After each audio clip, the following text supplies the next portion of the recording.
Yo, what's up, guys? How are you doing today? Making some more NBA breaking news. Like my third or fourth video today. So many things. I just literally uploaded the Brandon Ingram to the Raptors video, and I see this as I'm about to get in my bed to just chill for the night. And we get another breaking news from Sean because according to Shams, bang, the Lakers finally have a starting center. Lakers fans hated Jackson Hayes.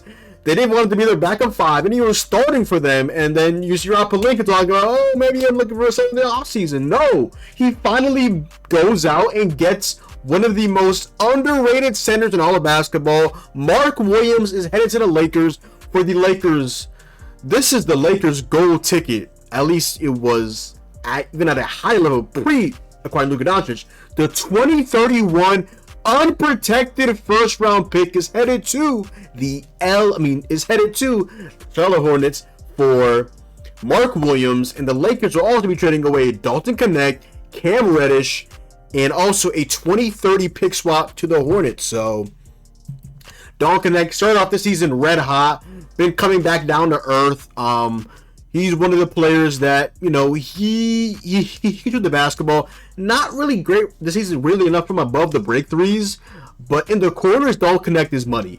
And, you know, with them going ahead and trading away Max Christie, he was supposed to be in that deal, apparently, and then that kind of fell through with some additional first-round picks. But, you know, the Lakers, they're trying to, I guess, continue to build this defensive identity.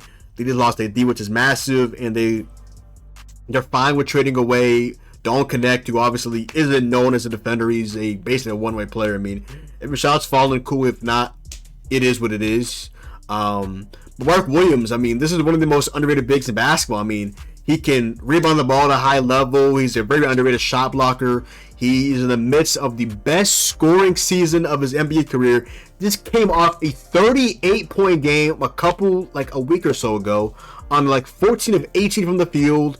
He's one of the rare bigs that are actually not bad free throw shooters, and he's extremely young, still on his rookie contract, so he's dirt cheap.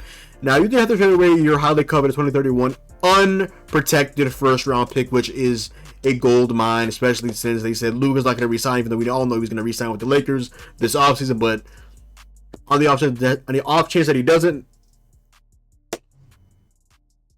you feel what I'm saying? But yeah, Lakers fans, you guys should be happy right now. Obviously, you traded away what seems like a good amount, so they're definitely going for win now moves with Luka Doncic now, and people are like, oh, maybe they go out and, you know, just chill this year. It's not about winning a championship. Not saying that with this move they become the upper echelon in terms of championship contention, but this does help them right now for a young player. Right now, y'all saw what Luka was doing with Gafford and Lively. Like, this is gonna be on that level and then some. Like I mentioned, this guy came off a 38-point game, just getting fed from LaMelo Ball, one of the best playmakers in basketball. Now he's gonna be fed by LeBron I almost said LeBron and AD, LeBron and Luka, who are two of the better playmakers in all of basketball. This is a great get for the Lakers. Don't connect, like I mentioned, he is hot and cold. If he's not hitting his shots, there really is not a purpose for him. He had his moments. I know he had that Jazz game. Y'all love him in LA. He had his moments. It is what it is. But you got to trade good players to get really good players. And Mark Williams, in my opinion, is a really good player. Cam Reddish was getting minutes, but he obviously hangs his hat on the defensive side of the basketball. So rooting for Cam Reddish. Hopefully, you can figure it out somewhere, but it's looking pretty bleak right now for Cam Reddish, unfortunately.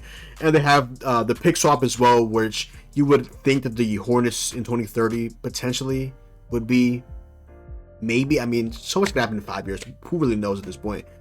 Let's say the Hornets are still worse than the Lakers. Oh no, nothing happens with that pick, or if they are better, then oh, okay. And they get a pick in 6 years for Mark Williams, who's been like their second best player this season after LaMelo Ball. So very interesting to say the least. I mean, we thought the core for the Hornets, I mean, LaMelo Ball, like what's going on with him?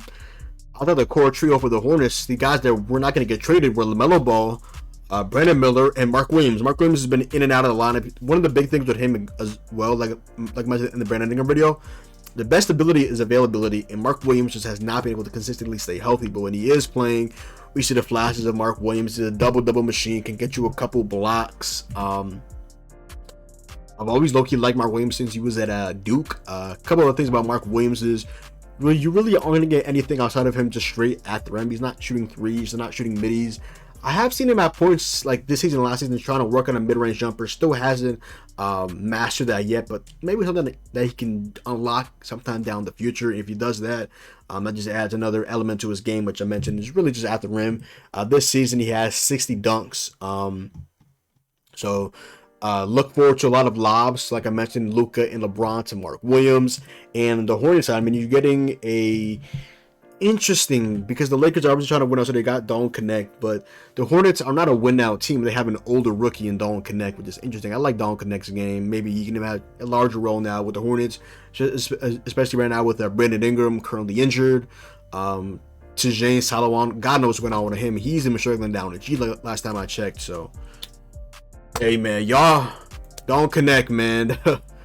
You, I mean, LaMelo Ball's injured right now. Which is you, Vasa Micic. You got Miles Bridges who's making songs trying to be the next Jello with a neon.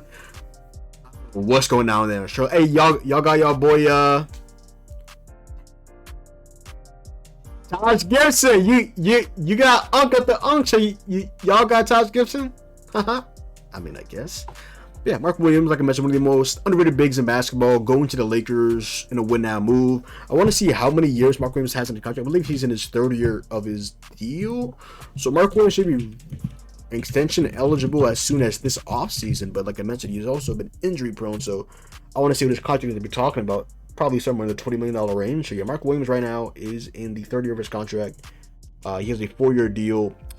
Both club options were accepted, and he will be an RFA in the 2026-2027 NBA offseason. Drafted obviously out of Duke. He's on a 4-year, $18 million deal.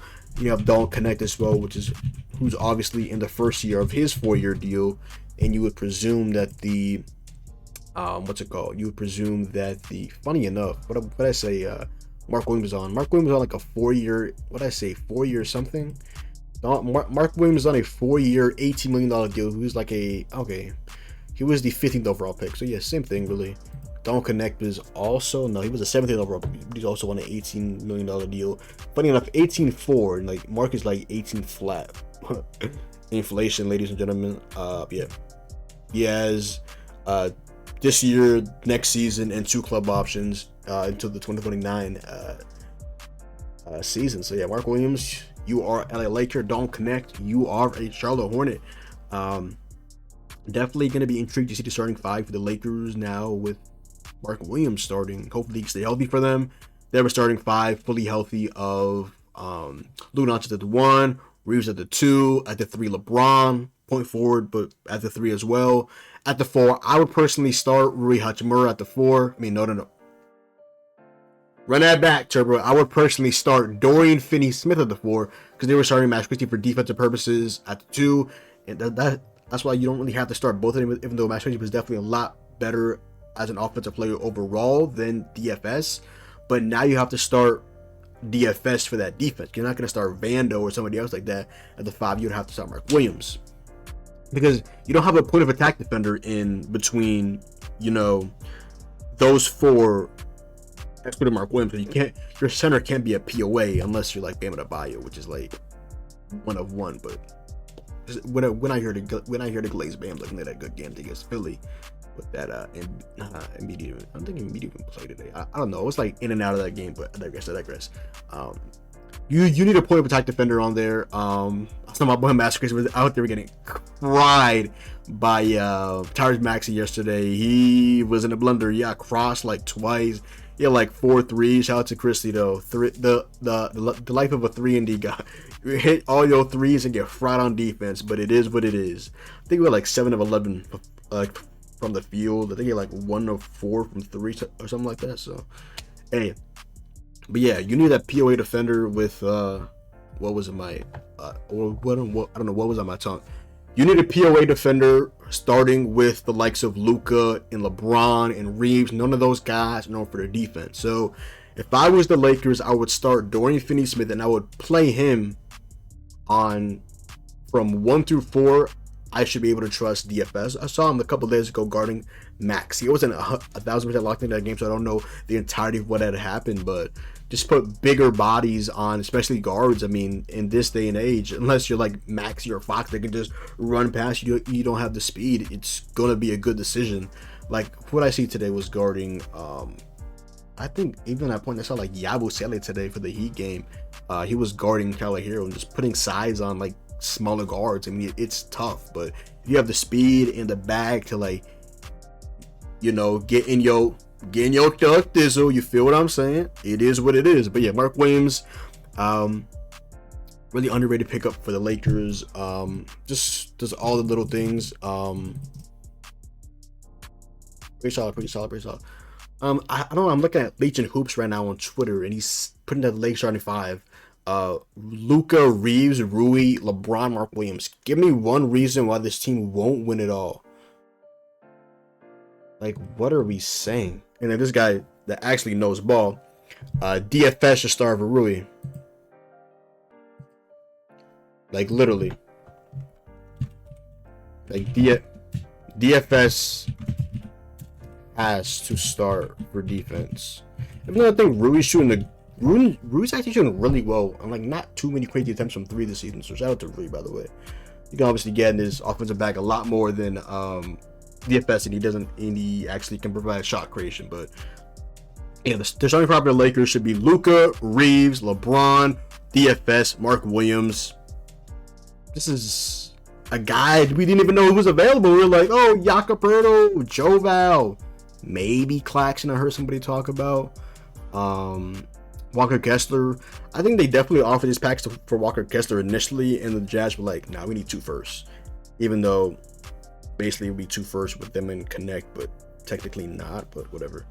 I do like Walker Kessler a lot more as a shot blocker. I think Walker Kessler probably, they're both really interchangeable. Like, Mark Williams is the better offensive player, but Walker Kessler is the better shot blocker by a good margin. And they're both like really good underrated rebounders. So it's really either or. I probably would give the edge rebounding wise to maybe like Walker Kessler. I think he's maybe a smidge taller, things like that. But consolation prize from Walker Kessler being Walker Williams is honestly not bad at all. You don't have to trade away 2 first-round picks, even though I don't think they even have multiple first-round picks that they're trading for Luka. They should have won 2029. The stipend rule, whatever. Mark Williams is a Laker. Can't wait to see Luka's debut, lobbing it up to Mark Williams. Mark Williams is going to feed families in LA as long as he can stay healthy, because over the last couple of seasons, that just has not been his MO. Mark Williams last season played in 19 games. This season only played in 22. The year before that, 43. Mark Williams has played 84 games combined in the last 3 seasons. Of a possible what? Okay, it's not out of a possible because I haven't started it yet, but you'll get what I'm saying. He's averaging 16, 10, and 2, 59% from the field, and 63.3% shooting percentage. So, shout out to Mark Williams. He's under the bright lights in LA. Hopefully, he can flourish with them. Very good pickup for, like I mentioned earlier in the video multiple times, one of the most underrated bigs and one of the most underrated centers in all of basketball. Yeah. But other than that, yo, that is the video. So, go down below, drop a like, comment down below, sub up, make sure to follow me on Twitch, Twitter, and to Dr. Boy John. Hopefully you guys did enjoy the video, and I'm out, man. Peace.